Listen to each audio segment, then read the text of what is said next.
You know, we have such a nice day today.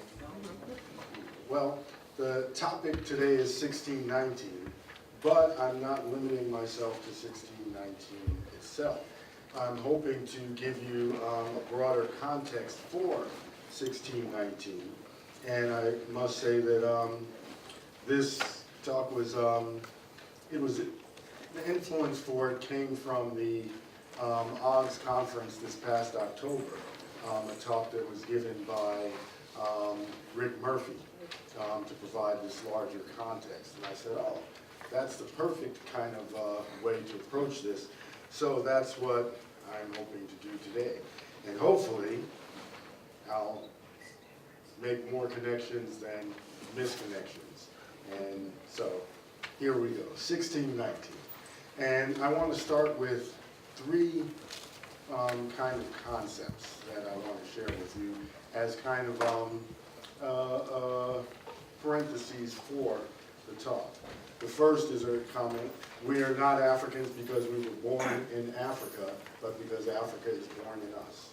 All right, and I think that's a very, very important thing to remember and to put together as we're looking at this. The second is a quote from the great William Edward Burghardt Du Bois. It's the first paragraph of the book he did on John Brown. The mystic spell of Africa is and ever was over all America. It has guided her hardest work, inspired her finest literature, and sung her sweetest songs. Her greatest destiny, unsensed and despised though it be, is to give back to the first of continents the gifts which Africa of old gave to America's fathers' fathers. This is a very, very powerful piece, and I think it sets the tone for everything that will follow. And the third concept comes from a wonderful historian, Theophile Obenga. He talked about man, the eternal explorer, and that since man first appeared on this earth, they have been exploring, and they continue to explore. After exploring all the landmass, they explore the depths of the sea. After that, they begin exploring space and so forth. But that's something man does, is explore.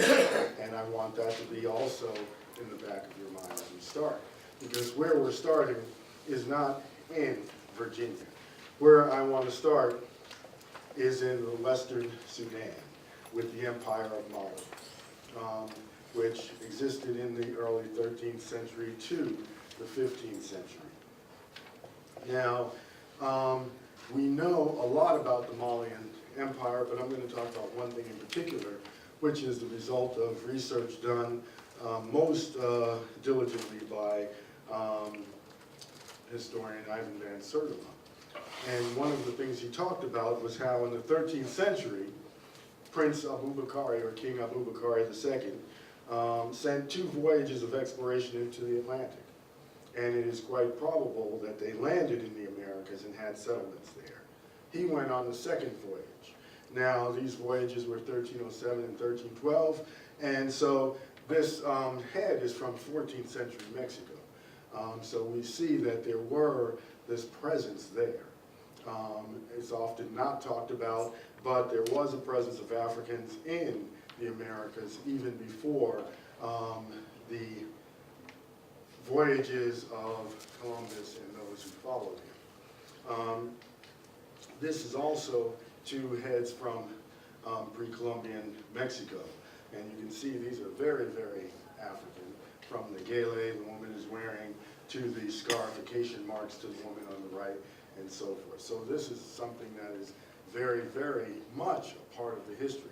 And as we think of man, the eternal explorer, we get a sense of this fact that people were moving along. And if we begin to look at the Atlantic not so much as a barrier, but as a mode of transportation and movement, we can understand that.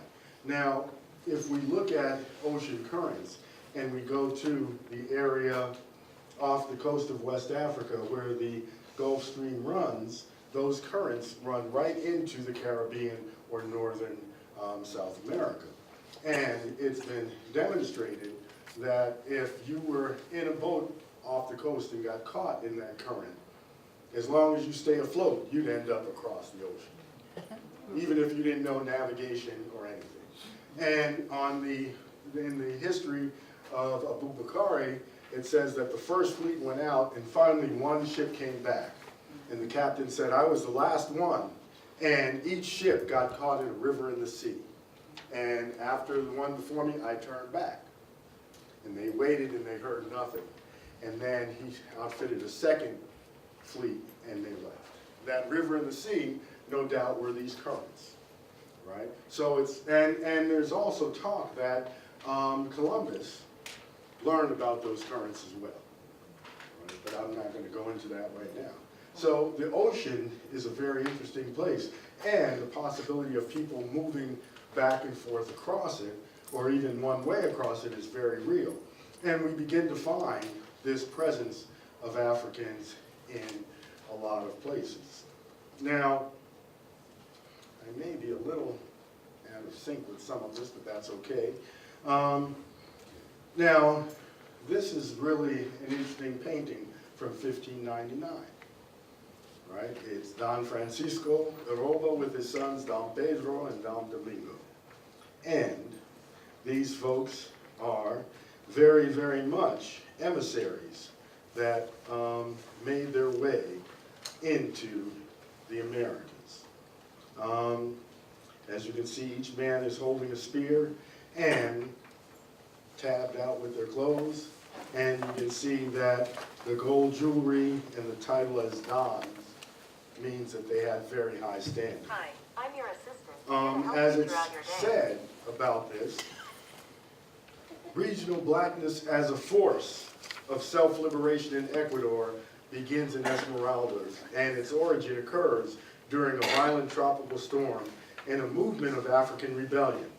The documented history of Ecuador establishes the beginnings of Afro-Hispanic culture in what is now Esmeraldas, Ecuador, where a Spanish slaving ship ran aground in 1553, where there a group of 23 Africans from the coast of Guinea, led by a black warrior named Anton, attacked the slavers and liberated themselves.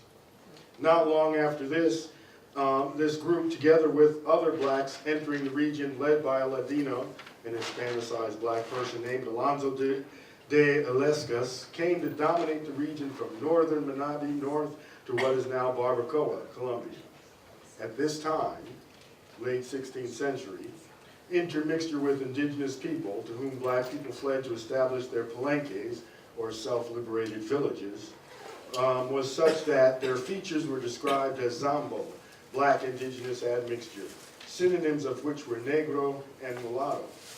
By 1599, black people were clearly in charge of what was called La República de Zambos, or Zambo Republic. Zambo refers to people of color who are descendants of Native Americans and African Americans. In that year, a group of Zambo chieftains said to represent 100,000 or more Zambo people of Esmeraldas trekked to Quito to declare loyalty to Spain. An oil painting of these chiefs from the Emerald Land of the Zambo Republic is portrayed by Indian artist Adrian Sanchez Galgué, and it is the earliest signed and dated painting from South America. It is known that the populations were residing in Esmeraldas at this time, and now, today, Esmeraldas is a coastal city, northwestern Ecuador, one of the few predominantly black provinces, reportedly at 70%. It is the highest concentration of people of African descent in all of Ecuador. So its isolation may have been its saving grace. But this is part of this early exploration that we're talking about. One other painting I want to share with you is Don Miguel de Castro, an ambassador from Congo to Dutch Brazil. And you can see he is in impeccable contemporary Dutch fashion. Right? And this is about 1643 or 44, and he was part of a delegation sent by the ruler of the province of Congo. He went via Brazil to Amsterdam, to the Netherlands, and one objective of his journey was to find a resolution to internal conflict there. And there were 3 paintings. The other 2 were his servants who were carrying gifts, right? So clearly this man had a little bit of juice, right? And you see that they also have decent clothes on, very nice, right? And so this is the early 17th century traveling around. But during this time period, Anna Nzinga, the Queen of Ndongo and Matamba, sent many voyages and diplomatic missions around the world. Now, she was not much different than her predecessors, who sent emissaries as well. And one from 1608 is Don Antonio Manuel de Funta. And in 1608, he was part of a Congolese delegation to Europe. And he met with the Pope. And it was during this time period that artists in Europe began promoting a vision of a cosmopolitan and international Europe. And one of the ways this was shown was this was when they began including a black African as one of the three kings in the adoration of the Magi paintings. So you have these interesting connections that are taking place. Now, what we have to also understand is that the Portuguese were the ones who began Europe's age of exploration. Being that coastal city, they began that movement out and using the technology to begin to find ways to travel by sea to circumnavigate Africa. One of the things that stimulated them, and part of it, which I learned from one of my professors in undergrad, was the story of Prester John. And Prester John was an African king. There were lots of stories about him. They thought he lived in different places, but he was probably the king of Ethiopia, right? But he was considered a descendant of Solomon, the only monarch who could claim to have the royal blood of Christ, so he was both priest and king who ruled a land of peace and prosperity at the edge of the world, and that's a personification of the ideal state, right? God and king all wrapped up in one, right? And so they wanted to find him because, one, they knew if they could find Prester John, one, they could find the source, they thought, of the West African gold, which was flowing into Portugal, and which most of the gold coming into the Iberian Peninsula before the discovery of the Americas by Europe came out of West Africa. They also thought that this would give them a connection to this Christian king, which would help them in their fight against Islam and to try to regain the Holy Land, which is going on at this time period. So they set out looking for Prester John. They did not locate Prester John, but this image is part of what goes on throughout in various ways. There are various manifestations. And we know that they came around and then the Dutch followed. By 1482, the Dutch built Elmina Castle off the coast of Ghana. And we know that was one of the castles used in the slave trade. And so we're talking about late 15th century here. We're really right at this time. Portugal by this time has been, has rounded the Cape of Good Hope and is sailing into the Indian Ocean. And so you begin to see how Europe's movement begins to affect the continent of Africa and the Atlantic world as well. Now, we know, and I've asked my students, and it's always funny how things continue to exist, but one date that they always remember, because of a little rhyme, is, exactly, they remember that one, right? They remember it, and I thought that had gone out of, use, but no, it's still hanging on. They know it. They don't know a lot of other things, but they know that. So one of the things that I know is that, or which they forget, is that the Moors were very much into the Iberian Peninsula, right? They had covered North Africa, came into Spain, did a lot of things to bring, to increase the level of civilization in Spain, from building libraries to terraced gardens to public baths and all kinds of other things, right? And we know that this was a very important time in that history. But the Moors were, and before I say, this is a wonderful statue, right, of a Moor. And You'll never guess where that is. No. It's a place that I'm sure, you would see as a crossroads of African activity. Probably not. It's in Prague, the Czech Republic. Yes. This is at the doorway of the Morzine Palace. And the Morzines were descendants of Moors. And they were ambassadors from Italy. And they built this. There are two of them on each side of the door. They built it to say, this is who we are. Right? So the Moors were very much a part of the society. Very important. Not all of them went back to Africa. Some went into Europe. Now, 1492 is an interesting year because also that's the year that the Spanish defeated the last Moorish stronghold in Granada. Right? This is part of the Reconquista. They're taking back Spain under the Catholic kings Ferdinand and Isabella. So they ousted the Moors at that time as well. Right? So they also had an edict that all Jews had to be out of Spain by August of that year. So this was like removal of Jews, removal of Moors, and sailing for exploration. There's a relationship between all of those. So I'm not going to talk about issues of foreigners and immigrants and that today, but I'll let you ponder those things. So these explorations took place. While the Portuguese were going around Africa, the Spanish set out to cross the Atlantic. We have to remember, however, that before he worked for Spain, Columbus worked for Portugal. Columbus had spent time in West Africa. Columbus had heard the talks coming out of the universities there about the world being shaped like a bottle gourd. Columbus had no doubt heard about that river in the sea that captured those things. And there were Africans who arrived in the Americas with those explorers. We know that Pedro Alonso Nino was a navigator on one of the ships. We know that there were sailors and soldiers and laborers with Francisco Pizarro when he entered Peru.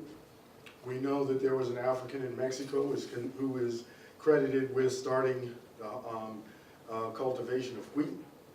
So there were very much Africans coming at that point as well. The point I'm making is that 1619 was not the first time Africans made it across the Atlantic to the Americas. And the explorers found folks. Columbus wrote that when he reached Haiti, then labeled Hispaniola, the native people told him that black-skinned people had come from the south and southeast in ships, trading in gold-tipped metal spears, made of a metal which they called guanin, of which he had sent samples to the king and queen for assay, and they found to have 32 parts, 18 of gold, 6 of silver, and 8 of copper. And the ratio of properties of gold, copper, and silver alloy were identical to the spears then being forged in African Guinea. His son, Ferdinand, reported that his father saw black people himself when he reached the region just north of the country today called Honduras. He also found people wearing cloth that he had seen in Guinea, West Africa. In September of 1513, Vasco Nunes de Balboa led his men down the slopes of Querequa, which was near Darien, now called Panama, where they saw several black men who were captured by Native Americans. Balboa asked the Indians whence they got them, and they could not tell, nor did they know more than this, that men of this color were living nearby and they were constantly waging war with them. These were the first Negroes that had been seen in the Indies. Peter Martyr, the first prominent European historian of the New World, stated that the black men seen by Balboa and his companions were shipwrecked Africans who had taken refuge in the local mountains. Father Fray Gregorio Garcia, a prince of the Dominican order who spent 9 years in Peru during the early 16th century, identified an island off of Cartagena Colombia as the place where the Spanish first found black people in the New World. As in Darien, these Africans were also captives of war among the Native Americans. Right? So there were, in the annals of these explorers, they talked about seeing black folks when they came, seeing the products of black folks when they came. So this is not just conjecture. You find this in the records. Now, you all know about San Miguel de Gualdape. All of you know about this wonderful place. In June of 1526, Lucas Vasquez de Ayllón came from Santo Domingo with 500 Spanish men and women. Among them were physicians, sailors, and Dominican priests, 100 enslaved Africans, and 6 or 7 dozen horses. And they tried to settle on land in South Carolina near the Ph.D. River. The indigenous population there moved inland, right, because they had sent a preliminary expedition to seek out where was a good place to land, and during that, they took about 70 Native Americans with them back to Hispaniola as forced labor. So the folks, they remembered, oh, these are the guys who came before. Let's give some distance. So they moved inland. Now, I lost the place. Now, they ran into many problems. They had disease, they had starvation, and they had other tribulations. In October, Ayllón died, and they basically were leaderless. They split into different factions, began fighting with each other. And the Africans, in the spirit of cooperation, began setting fires, and the Native Americans sided with them. In November, all of the Africans rebelled and fled to the Native Americans. At that point, the surviving 150 remaining Spanish men and women packed up and returned to Santo Domingo. So, 250 years before the Declaration of Independence, a community of Africans and Native Americans emerged in the woods of South Carolina. We don't know what became of them, but they were probably still kicking it around there when the English came. Right? Because they didn't take them back to Santo Domingo with them. They left them. They said, oh, you're gone, we're gone too. So, all of these things are taking place.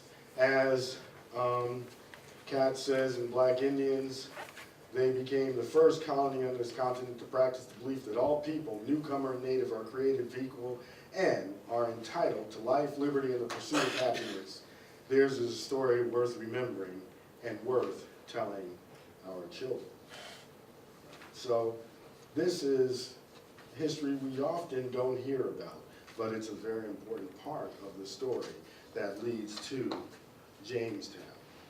This leads me to a couple of questions that I want to throw at you and allow to simmer a bit. The first is, who paid the price for the creation of the modern Atlantic world? Right? This is something we don't think about often. We think of this modern Atlantic world as growing out of that European age of exploration. And we forget that a big part of that age, predating that age, during that age and after that age, were people of African descent.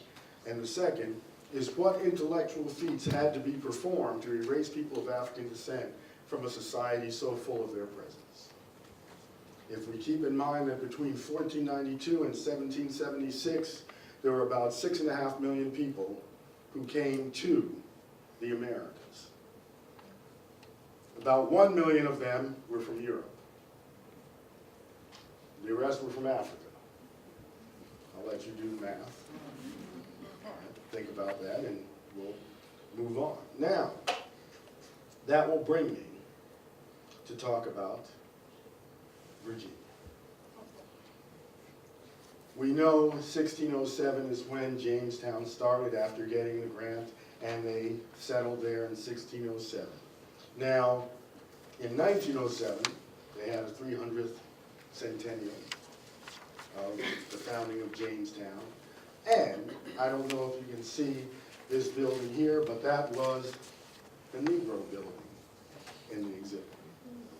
Right? They had a building for us to show progress and everything else.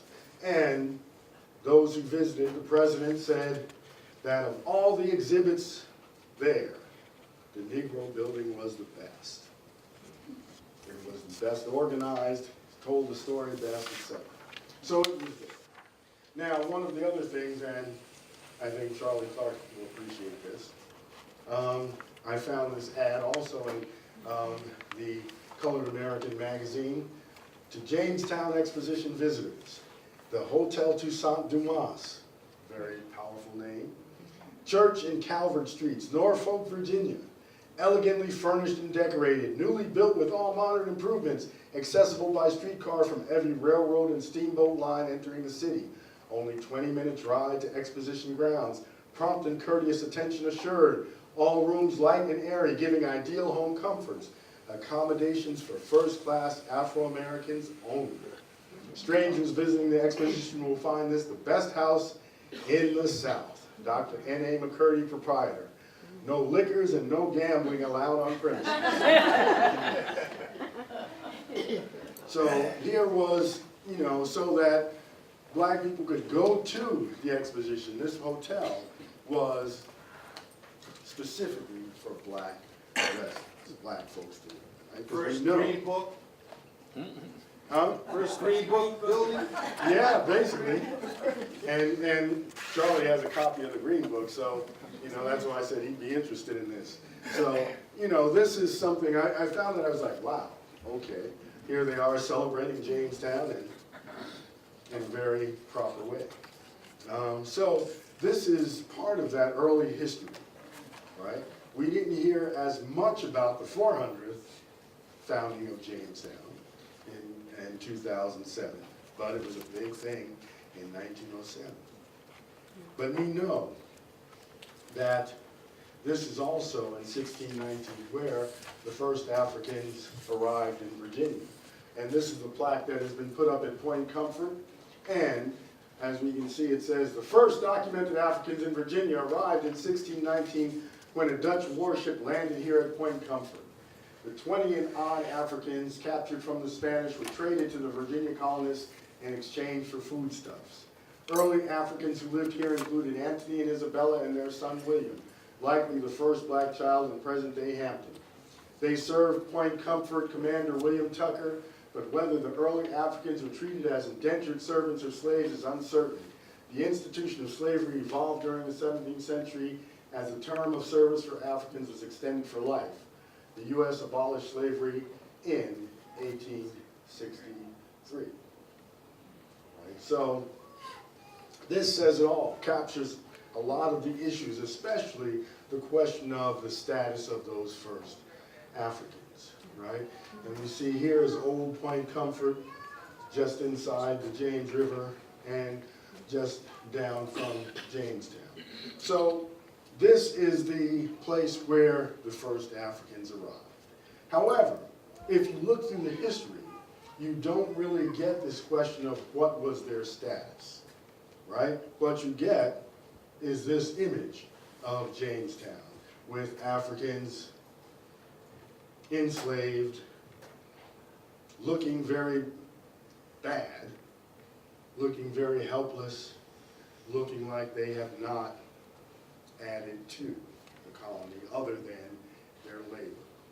But one of the things that I always tell my students is that what you have to remember, but you cannot forget, is that every African person who entered the Americas was not just a body, but was also a mind, right? And that those who survived the Middle Passage, especially with their mind intact, had very strong minds, right? That was not a pleasant journey, right? And so those minds had information with them. And as we really look at Jamestown, we learned something about that, but I'll get back to that in a minute.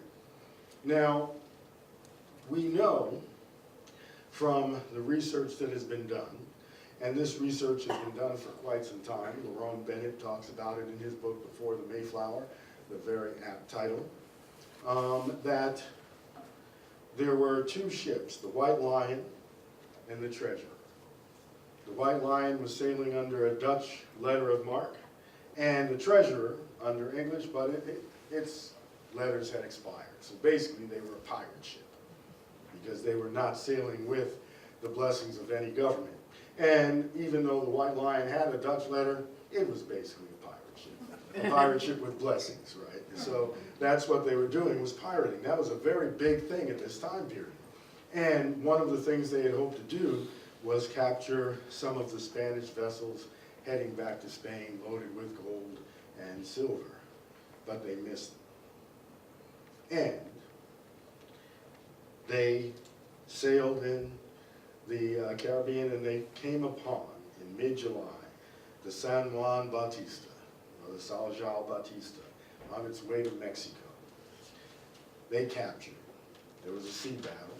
The treasurer was to take some damage, and the San Juan Bautista took a lot of damage. They boarded it, hoping to find wealth, and they found that it was a slave ship, and they had Africans. So they took about 60 of them, hoping to sell them and make some money. The San Juan Bautista, they were able to rent or get another ship and continue on to Mexico with the remaining Africans arriving in Veracruz in the latter part of August. The White Lion sailed into the Chesapeake and brought 20 and odd Negroes, which they traded for supplies. 4 days later, the treasurer limped into the Chesapeake, but it did not stay. It took off again for Bermuda.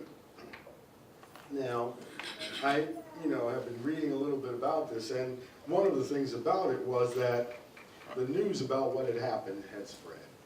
And they were not a ship that had the blessings of the government, and so they could be seized.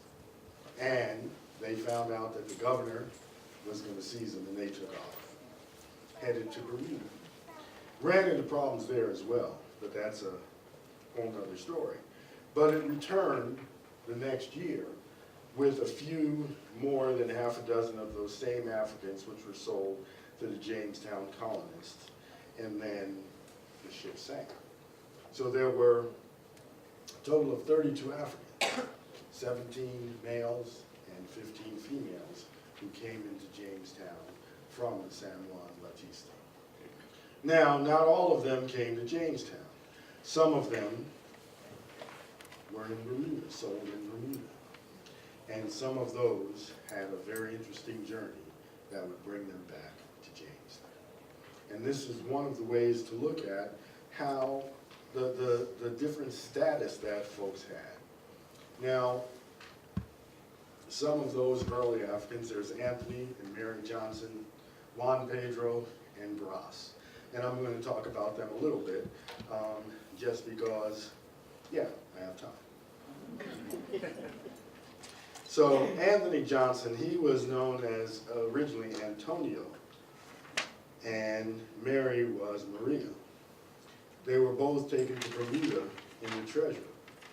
Then they were transported to England, both of them. In 1621, Antonio, now known as Anthony, probably having his name changed while in England, which was not Catholic and was not Spanish, so had his name changed. 1621, he was brought to Jamestown. In 1622, Maria, now Mary, was brought to Jamestown. And that year they got married.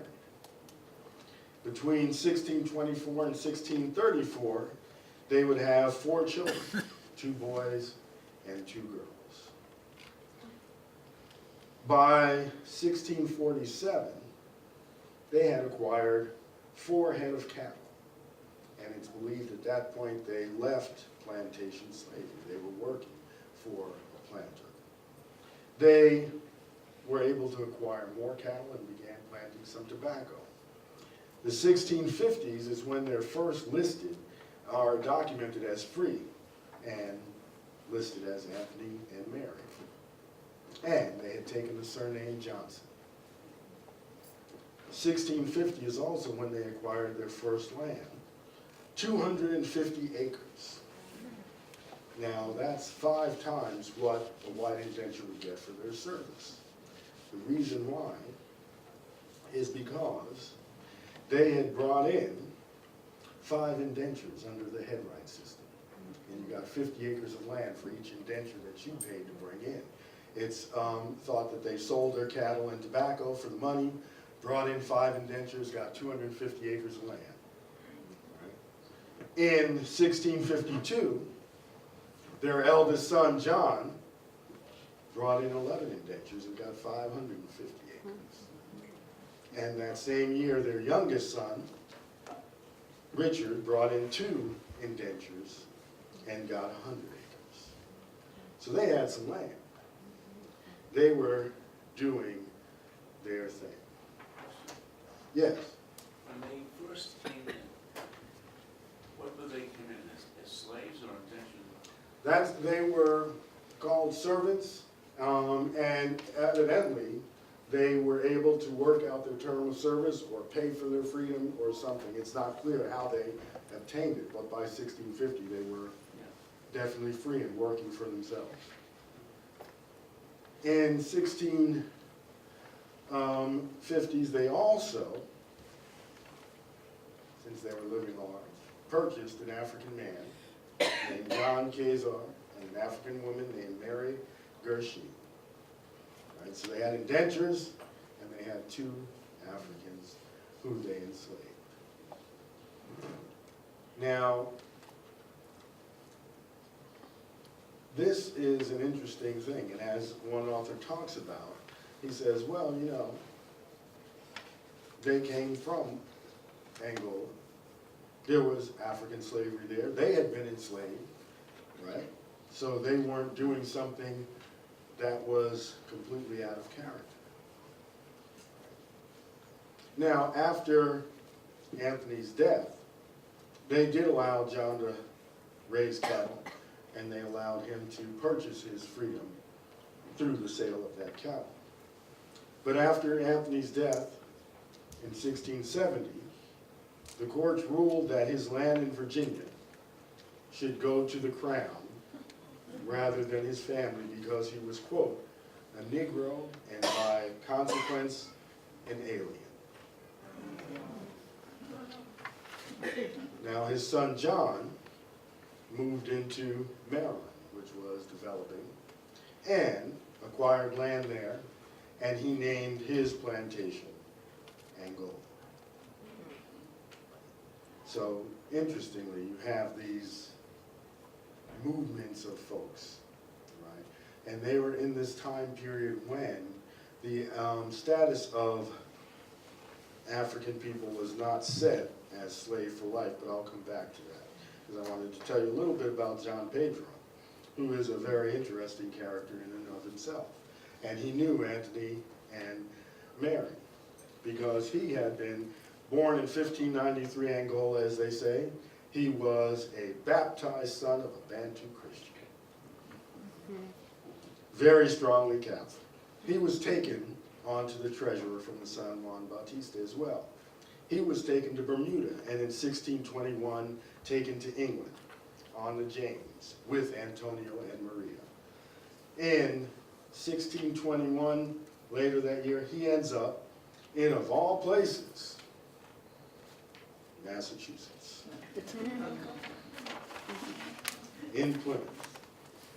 And as this author, Tim Hashaw, describes it, during his time in Plymouth, John Pedro marched with Miles Standish to explore Massachusetts.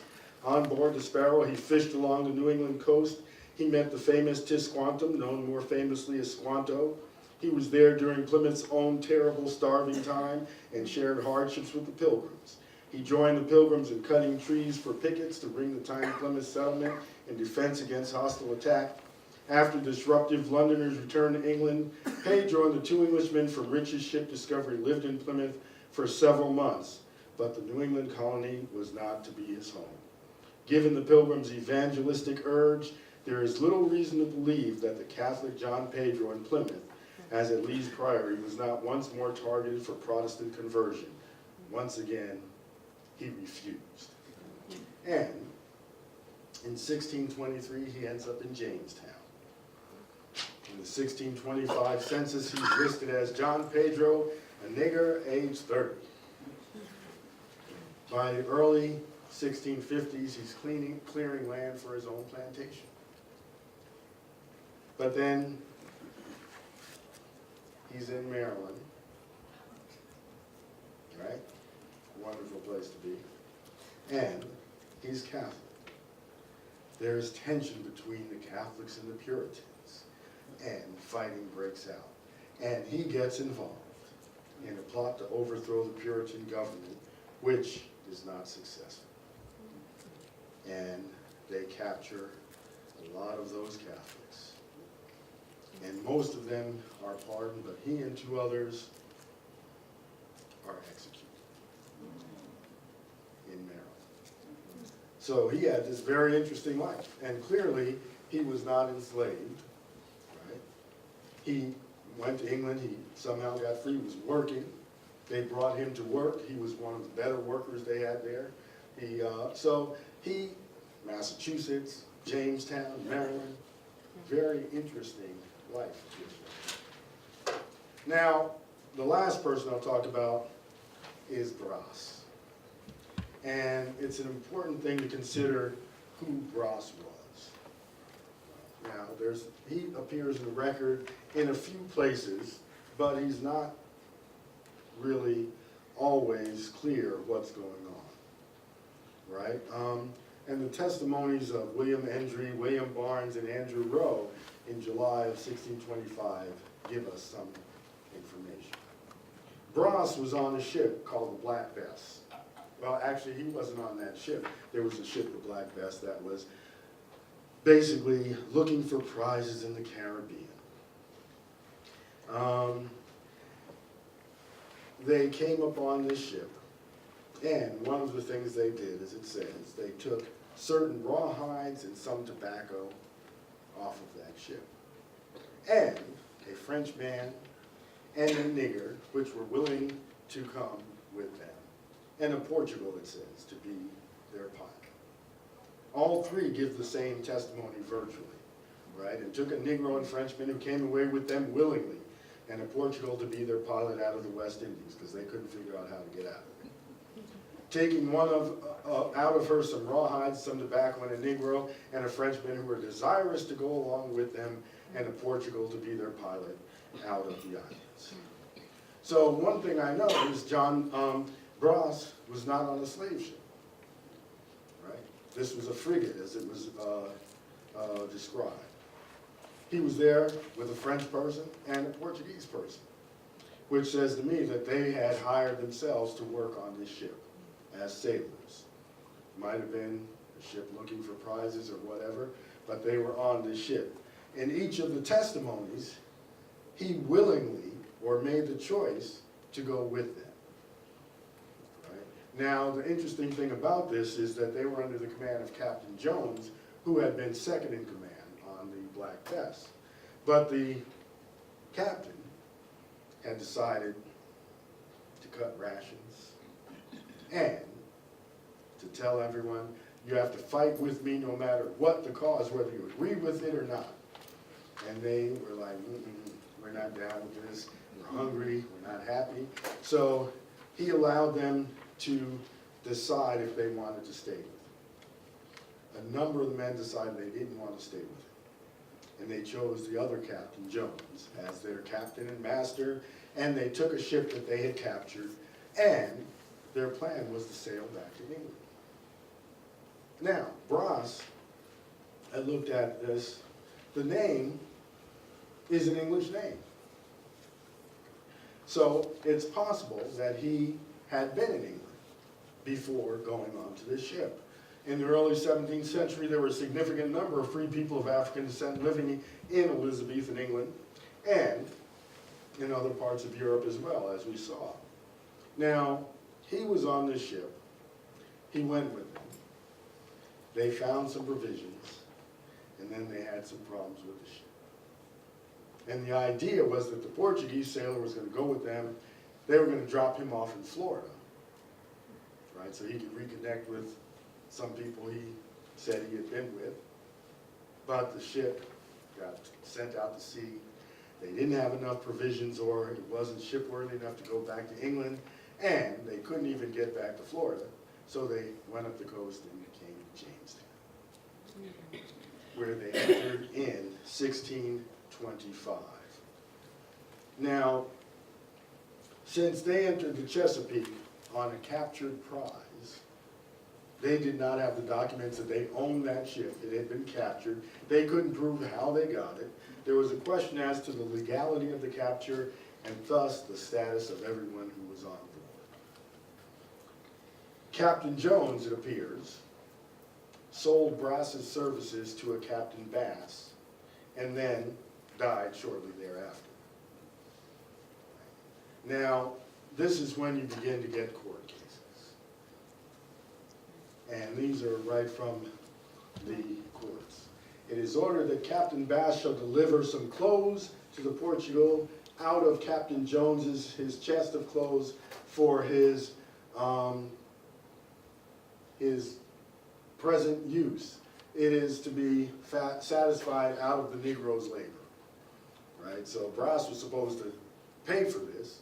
The Portuguese guy probably said, look, I'm not even supposed to be here. I did a service. They haven't paid me. I need something. And the court ruled, okay, here you go. Then it's ruled that the Negro, yet came with Captain Jones, shall remain with Lady Yardley, whose husband had been governor, till further order be taken for him, and that he shall be allowed by the Lady Yardley monthly for his labor 40-pound weight of good merchantable tobacco for his labor and service, so long as he remaineth with her. Right? So he's going to work for Lady Yardley, but she's going to pay him 40 pounds of tobacco. Right? That's not a relationship of enslavement, clearly. Right? He's being paid for his labor. Now, what also happens is that the Portuguese, or the governor, the court sent 14 of the men who came in on the ship with Captain Jones to James City to be disposed of by the governor and council to such places in the colony as they see fit, the Frenchman being one of them. It gave Captain Francis West the remaining men.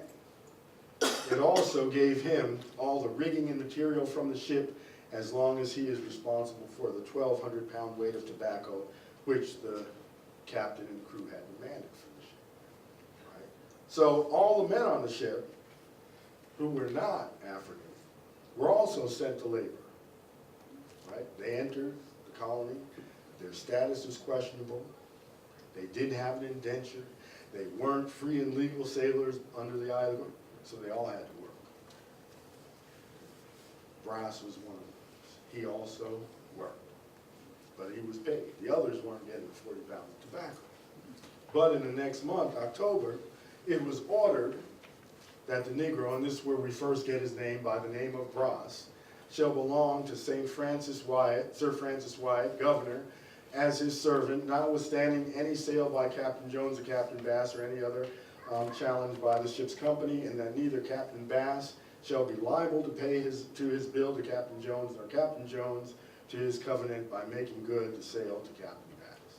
Right? So they voided that sale, said he had no right to sell him. Right? He was not his personal servant. He could not sell his labor. He belongs to the colony, and he will work for the governor. Now, clearly it doesn't say he is going to work for life. We don't know. He doesn't appear in the record again, so we don't know what happens to Brass. But other authors conjecture that he was a sailor working on those ships, and so that he worked for a term of years, as the other sailors who came in, and no doubt then became free.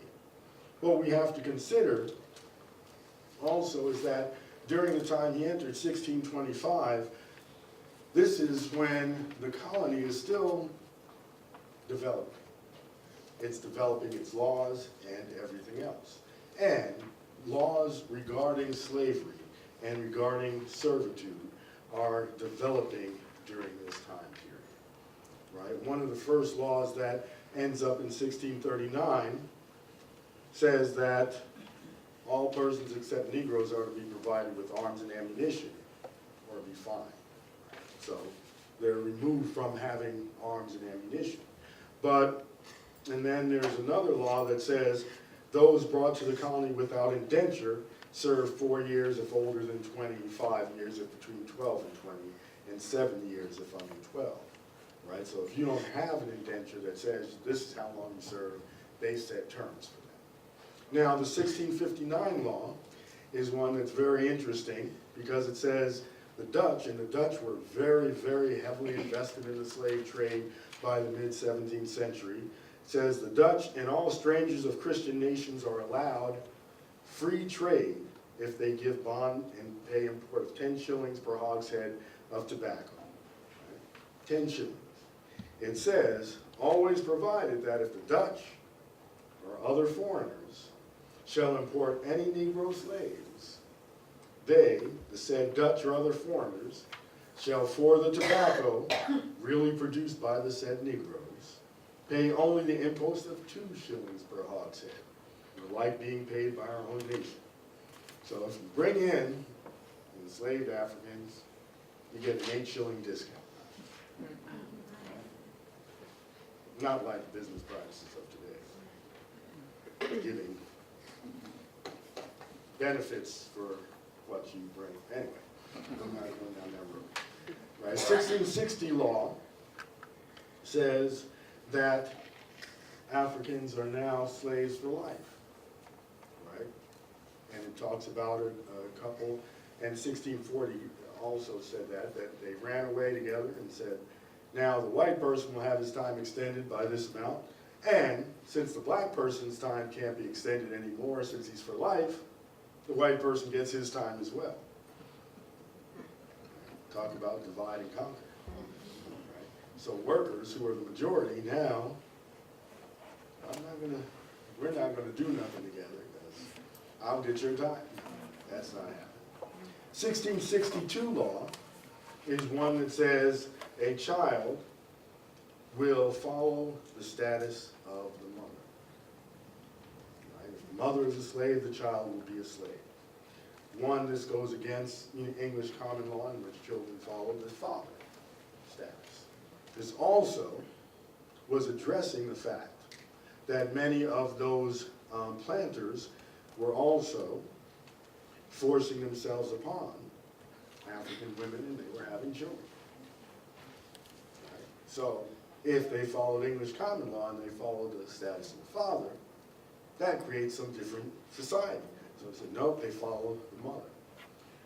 Now, there's a lot of laws in between here. There's one that says that even if baptized, it doesn't change the status of the person from being a slave. So you can go ahead and proselytize, baptize, it won't matter.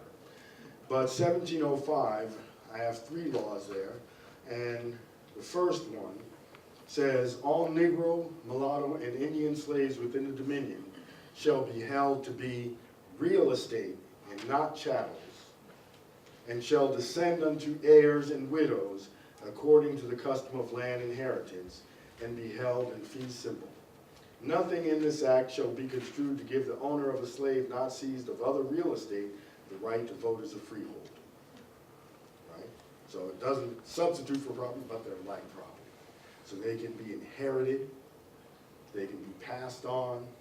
They are not only slaves for life, but their children are slaves. So the second, that if any slave resist his master or owner or other person of his or her order, correcting such slave, and shall happen to be killed in such correction, it shall not be accounted felony. But the master, owner, and every such other person so giving correction shall be free and acquit of all punishment and accusation for the same, as if such accident had never happened. So now we know from this, as I read it, that it was extremely important to not allow enslaved people to rebel, to challenge, right? Even if that meant the killing of that person. Now, also, we know that some of those Virginians were concerned of how that would affect their bottom line.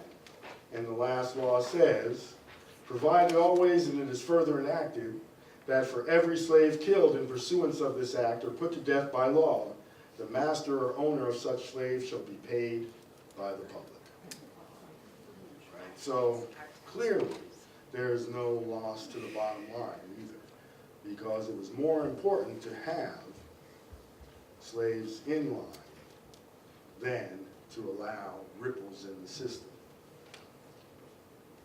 So this is some of the laws that happened. So between 1660 really and 1705, the laws that get put in place are the laws which create the system of slavery as we come to know it. Before 1660, there was not that definitive nature, and so that first generation, that charter generation, had some fluidity and were able to do some other things. Very much just like Zipporah Atkins that Vivian Johnson wrote about, who was born in that period in Boston when there were no laws about the status of children of enslaved people, so she was free. They closed that loophole later, but she was free, was able to not only live free, but also to buy property, and that's in the 17th century, right in this time period when it's happening in Virginia. And so these laws develop and create the system of slavery that came to be known. So those first Africans in 1619 and 1620s who arrived in Jamestown were not all enslaved for life. Some may have been, but not all of them. And we have the records that show that they were not. Now, in terms of numbers, it's estimated that 388,000 Africans were brought to the mainland North America. Some estimate that another 60,000, 70,000 ended up on the shores after touching down in the Caribbean first. That would bring 450,000 Africans who arrived in the United States over the course of the slave trade. Now, these figures go up to 1808 when the U.S. Congress brought a legal end to the slave trade. But we know that there was illegal slavery that went on. We know that in 1860, the Clotilda, one of the last ships to bring enslaved Africans into the United States, arrived in Mobile. And that those Africans ended up creating Africatown in Mobile, which still exists. So right up until the edge of the Civil War, there were enslaved Africans being brought into this country. We know that before that, 1859 was the Wanderer coming into Georgia, into the Sea Islands there. And that's also an interesting thing to think about. So numbers were happening. But the Black Atlantic world developed from the largest forced migration in history. Right? 3 out of every 4 people who came to the Americas before 1820 were African. So there is an African presence even in places where few African people remain today. So this is a very, very important thing. And as genealogists and historians, we have to know that you have to look carefully. Because just if you don't see something on the surface doesn't mean that it's not deep in the roots. Right? And that's very, very, very significant. Now, some considerations that I have is who, which involves genealogical concerns, and what, which involves resources. Now, the genealogical concerns, I don't know if you know of the sons and daughters of the U.S. Middle Passage, which is, as it says, it is a lineage society dedicated to the memory of our freed and enslaved ancestors and to the education and historic preservation of the artifacts and landmarks of slavery in the United States of America and its economic, psychological, and cultural impact on today's society. Lest we forget, SDUSMP is a nonprofit charitable 503 organization. Any person is eligible for membership in the National Society of the Sons and Daughters of the United States Middle Passage who is not less than 18 years of age and who can prove direct lineal descent from a man, woman, or child who was of African descent and was forced into slavery in the United States of America, including its colonial days prior to the end of slavery as marked by the 13th Amendment to the United States Constitution, effective December 1865. And you can go to the website and see more. As you can see, there are a lot of drop-downs there.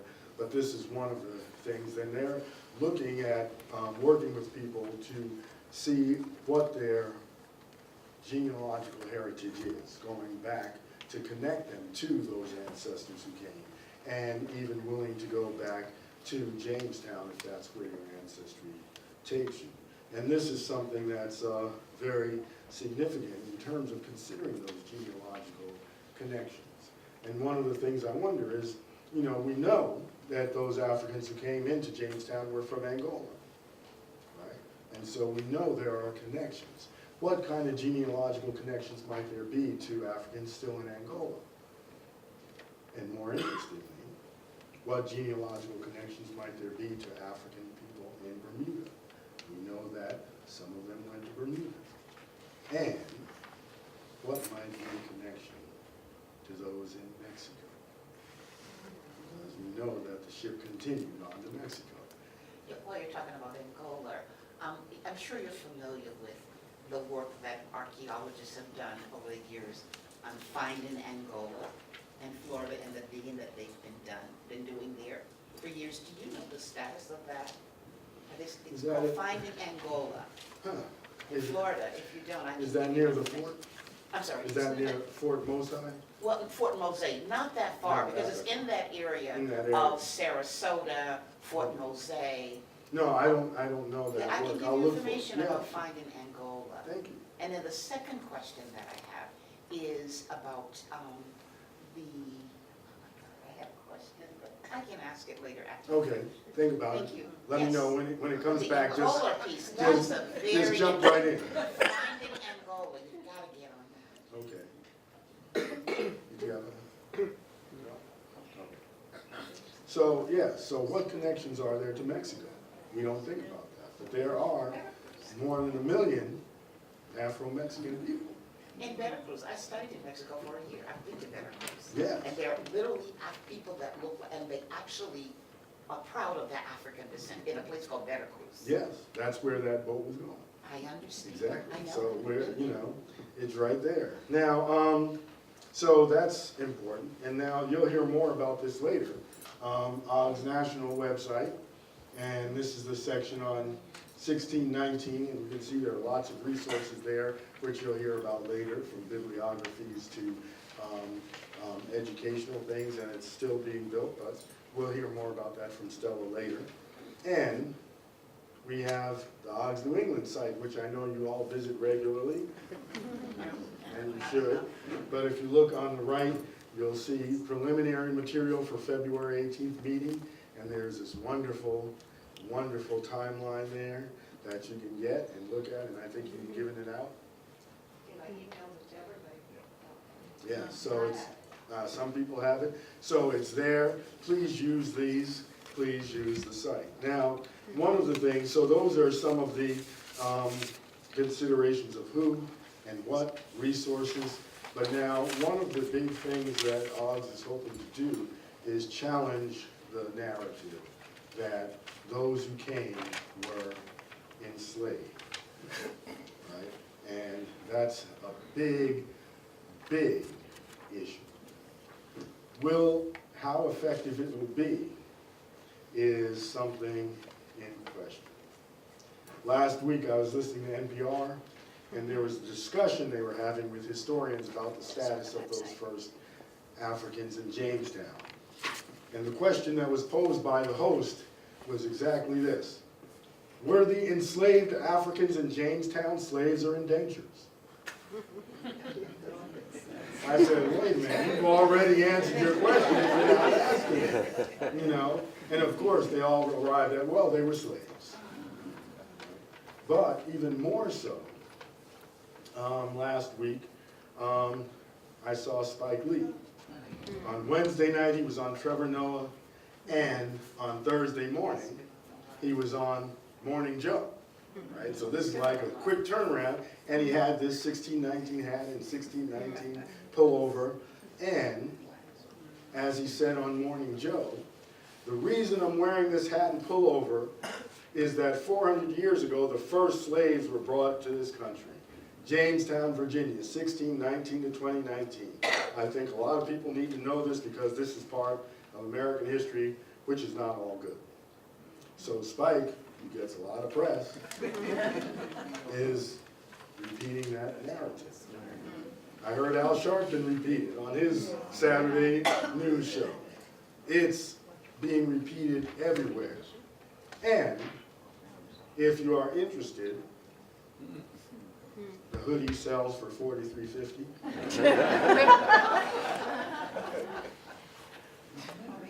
He knows marketing, if nothing else, right? So it's a nice one, 1619 Our Ancestors, and you know, it looks like it'll do good in the spring, you know, good bear. But he's connected to it and connected to saying the first slaves. You can also get 1619 merchandise on the Odds National website. There's a portal for Okay, that as well. go to that site. Maybe a little cheaper. Spike is doing all right. We don't need to give him any more money. And so I will, you know, just say that, but he's pushing it, and because he's got Oscar nominations, the cameras are going to be on him. So He won last night for the Klansman Festival from AARP. well, he's now going to be getting, you know, these Oscar nods, and we'll see. You know, so he'll get a lot of press, and he'll tell that story over and over and over, and he does it with such seriousness, and because he has done so much with raising questions about the race relation, and they take him seriously now. So, and he's popular, right? I don't know if the scholarly approach is going to reach that many people. I was just listening to this talk, and these wonderful scholars said, well, you know, we're academics. We have our students. You might teach 20, I might teach 20, but then that's not reaching the broader public, right? So how do we get this message out to a larger public in a broader way that reaches young people who may not read the academic books like this, right? How is it going to reach people who may not be interested in watching a documentary, but they'll say, hey, that pullover is hot. I like that, you know. So Didn't the governor of Virginia just call them indentures? He called them indentured servants, Yeah. not slaves, enslaved people. There was a, So maybe, So, but this is like a discussion that needs to be had as to what was that status and what does that mean for history? Because one of the things, if we assume that they came in as slaves, that they were slaves, we're also assuming or looking at African people as slaves, not as people who were enslaved, right? We are also looking at it as if there were no choices made about what direction to go in. And one of the things I also know is that the oldest contract of indenture from Virginia, from what I had learned some years ago, was a contract from 1619, right? And that the first ship of convicts that came in from England to labor in Virginia arrived in 1619. So in 1619, you had 3 labor choices available. Choices were made that created the system that was there. It wasn't a natural thing. It wasn't a foregone thing. It wasn't like, well, this is what we have. They didn't come with that in place. So we have to recognize that choices were made by those in power. What that meant, if we look at the laws, we see that the laws were put in that favored wealth, it favored male, it favored whiteness, right? One of the laws says that if an indentured woman becomes impregnant by her master, right? And we know that the power issue, she wouldn't have a choice on that, that she would be sold for a period of years after her indenture, with 1/3 of the price going to the church, 1/3 to the court, and 1/3 to whoever told. And the child would labor until 21, right? So we're talking about laws that get shaped a particular way, and we have to understand that there were choices made in that, so that we can begin to understand how this country really was developed, how it was built. And I will leave with where we started, that the mystic spell of Africa is and ever was over all America. It has guided her hardest work, inspired her finest literature, and sung her sweetest songs. Her greatest destiny, unsensed and despised though it be, is to give back to the first of continents the gifts which Africa of old gave to America's fathers' fathers. Thank you. There was a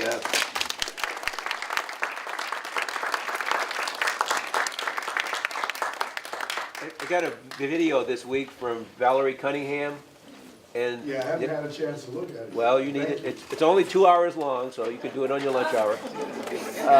If you listen to that, it sounds like they didn't define what was a slave in the government at that time. So these people came with no titles, and it wasn't until later on they voted, and so they defined a definition of what a slave was, and then these people became slaves. But they came to America without any nomenclatures at all. Yeah, yeah. A couple of summers ago, I went to Jamestown The with my video of family, Valerie Cunningham said. and I was kind of excited to find out more about, the I'll talk to you Africans who were there. And there actually was nothing, there, no signage. If you go on their website, and this was a few years ago, they had a whole thing about the excavation of this property where there was, an African person who lived, but there was nothing, no signage, no nothing. And the only reason that we got any information about them was because I asked a question, and the park ranger, was very open and very, willing to give us information about them. So there was no presence. There was a tarp over a heap of dirt, and that was supposedly where there was, I think it was a business or something that one of the Africans had there. So I'm just wondering if anyone is actually holding them accountable to how they're keeping the same information that has been there for years and years and years. I mean, we're not just like an integral part of that presentation when you go down there. And the second thing also is that I was really interested because I think that some of my ancestors were some of those original Africans who came, and I was just wondering how you go about making that connection, where you look. Let me respond to the first part about Jamestown. Based on what I've seen and what information we're getting through OGS, the National Park Service, you still can't hear me?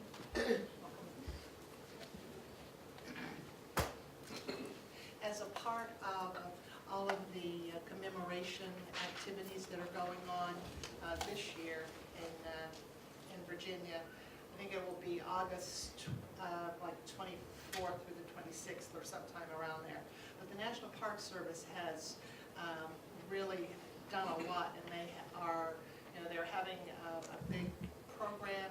And if we get back to can you pull up the OGS National website, and we can go to 1619, and right on that, there is quite an elaborate, like a 40-page brochure about the 20 and odd Africans who came, and all of the ways that they are focusing on that during this year.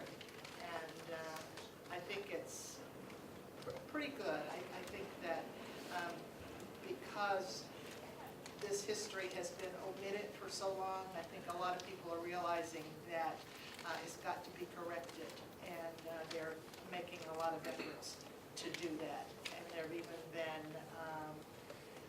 pushes by, the state of Virginia, and, even the governor, although he's in battle right now, to focus on that period of time. It's good to hear, because it really looked like they were capitalizing on the fact that they were making, like they were getting a lot out of the publicity around the fact that they're acknowledging it, but yet when I went there, they hadn't really done anything, and so that's hopefully that will. That has changed. But we're going to show you, get it on the screen. I was just in Hampton for Thanksgiving, and they're geared up for this summer. They have brochures, which I bought for Bob some, Right, so there's gonna be a lot of stuff going on in Hampton. right. It's an enormous amount, and not just in Hampton, but throughout the state. They're doing quite a bit. And, you know, from the perspective of Oz National, we're hoping to encourage people to, you know, continue to work on your family history and to find if somehow you are connected to those 20 and odd, or even there, as he said, there are even more. Are we connected to that group of people?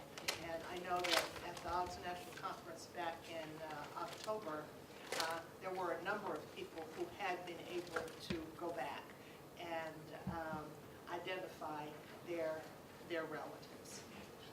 I would say that for our chapter, one thing that's good, which Charlie Martin suggested some time ago, is that we all work at trying to find who were our enslaved ancestors, right? To make that connection, and then from there we can continue to go back. But also, I know that there are efforts being made, and I know there are sites like, it might be in the bibliography listing, there is this online site of Free Blacks in Virginia that goes back and gives all the names, so I can make sure you have that That name to is look on at. there, my surname that I was researching. Yeah, and so then finding the connections, and I would say even contact Rick Murphy, who knows this stuff, and you know, and others who are working on it. So. My family has gone back, and we found through the legal records ownership in Jamestown. So we know that we have gone back that far. Okay, we want you to write that up. Charlie will be talking to you. One project I did with my students at Northeastern University, we involved using the African ancestry DNA testing. Oh, sorry. Thank you. One project I did with my students at Northeastern, we did it paid for the African ancestry DNA testing kits, and when they got their results back, they were so detailed, and it actually got them down to their tribal ancestries. And then using Emory's transatlantic slave database, we tried to do our best to put together the puzzle of, let's say, you know, they found that their tribal ancestry was down, you know, just trying to find what ships came from what ports to possibly where they found their ancestors in the colonies. And it was kind of a fun project, and they really enjoyed it. Thank you. Yes, another resource that you can use is it's called the Middle Passage Port Markers Project. And all of those ports that where enslaved Africans were brought in all over this country have actually been mapped by Ann Chen. It's a national project in Boston. In fact, Vivian and I headed up the committee here in Boston, where we honored and celebrated the Middle Passage, and we worked with the National Park Service in doing this. So Superintendent Creasy and those were very open, and so we had an incredible ceremony at Faneuil Hall. And Faneuil Hall himself, Peter Faneuil, was a slaveholder himself. So it was quite an incredible event. And so, you know, Middle Passage Port Markets is a national project, so you'll see all of these ports, and you can get direct information, even about Boston, okay? Because I think the treasurer came into Salem, you know, that Yeah, ship some came of into those ships Salem. came here Some of as those well. ships came into And there were Boston. relations between them. Between them, and even Portsmouth, New Hampshire. So Valerie is a great resource for that as well. But may I ask my final question? My final question is, and I hope it's my final one, when you talked about Africans in the Americas, did your research, through your research, did you find any information about a subject that's called Tambores de Agua. It means you did.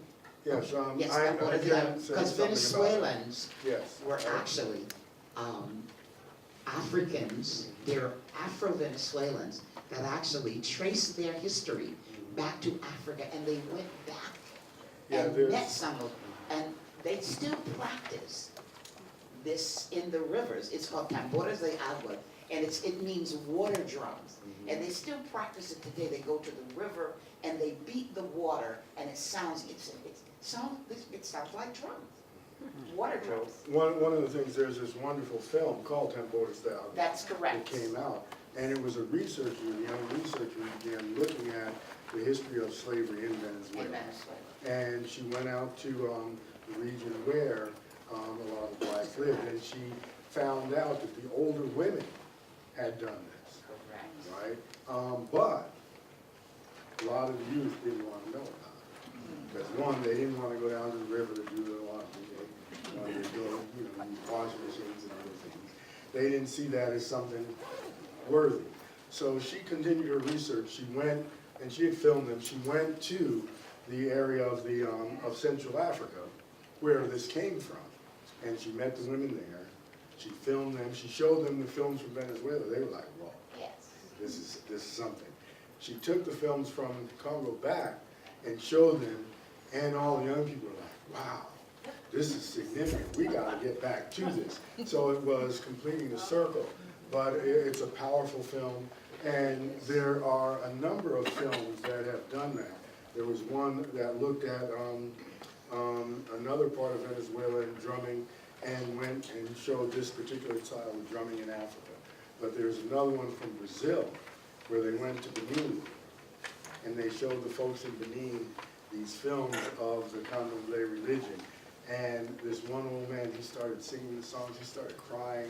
He said, oh, those are my lost children, and then they gave messages to bring back. So there were some filmmakers in Latin America who've been doing that, showing this connection back and forth, and there's some great films for that as well, so. The Venezuelan consulate, I Yeah, believe, they have that, they have that. and they will Because share. I've been to their, I may even have a copy. I actually do. went to their office and I got a copy of it. They copied it for me. That's how And I I've got it. shown it. That's what you did as well. Yeah, Okay. yeah. when it And they came- actually showed it, it may have been 7 or 8 years ago at the Boston Public Library. That's where I first saw it. Okay, then you We were were there. the same We were place. we were the same place. And then they, so there are wonderful connections that are being done in a lot of ways, genetically, culturally, and other ways as well. Could you bring that film to show it to us? Yes, we can set that up That's a sometime. good idea. It's not, it's Maybe a less film than an night. hour. It's about, yeah, maybe a little about an hour. Yeah, 15 minutes or something. It would be a good. It's fantastic. It Really. really is fantastic. It's wonderful. I got a copy from the Venezuelan, when they were on Boylston Street. I don't know if they're still there. I don't know. But are there Consulate, the other Venezuelan questions? consulate on Boylston Street. We're trying to get it. No? Well, thank you very much. And keep doing research. One thing I wanted to say, when you went and you asked those questions, when you go to these historic sites, ask questions. Ask, where's the presence, right? Because that sometimes will give them the opportunity to talk about it. There are some sites where they say, well, don't bring it up unless you're asked, right? So that'll give the opportunity. Other places, you might find people running for cover, right? But that says something too, but ask the questions. If you don't ask, then there's this perception that it's not something people are interested in. So always ask, because there is right now a big shift in how a lot of public history is being presented at a lot of these sites, right? If you go to Monticello, very different than it had been. If you go to Mount Vernon, very different than it had been. If you go to Montpelier, very different than it had been. There's a film that they show that will raise some, folks go there thinking, I'm gonna find out about Madison, and they get this film, they're like, wait a minute. It gets into all kinds of things, even, police violence today, it gets into everything, right? So these are changing because of the push of people saying needs more. And one last thing, opening, not sure what year, in Charleston, South Carolina, is the International Museum of African American History and Culture, which is going to be a great place because it's an interactive museum. It's a place to go to research, to find out about family connections. It's not a museum with objects, it's a place to interact, to learn.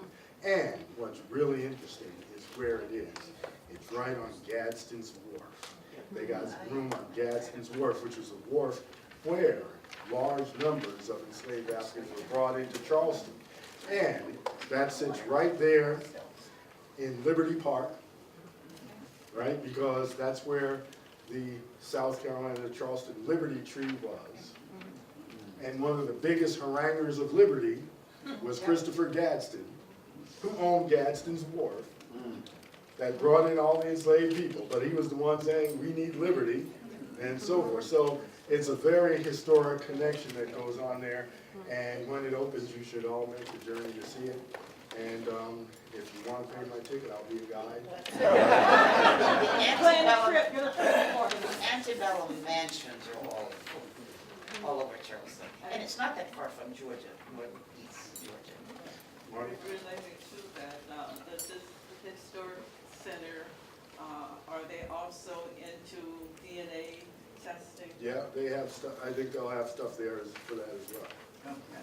Because one of the people who's working a lot with it, if you've been to conferences, you may have met Toni Carrier, and she's very, very much involved with it. And she's a brilliant researcher in genealogy. Yes, my family has to get used to all the different DNAs that's popping up all the time. So Charlie Martin is our resident expert on that. About 10 years ago, I was on a duck boat tour, and it's about 8 or 10 years ago, and he went through the Black Freedom Trail, and there was no mention of where we were, and I brought it up. And that's what I'm saying, no matter where you are, you have to ask the questions. Because everyone on that boat, you know, I was a local taking a friend, but they were from out of state, and no one would have known where we were if I not asked the question. Son? Yeah, well, what's your take on African ancestry and the work it's doing? What's your take on African ancestry, the DNA? Well, that gets beyond my guess talk. that's the So we can talk about this later, but I'm not gonna, you know, that's beyond my subject area today and above my pay grade.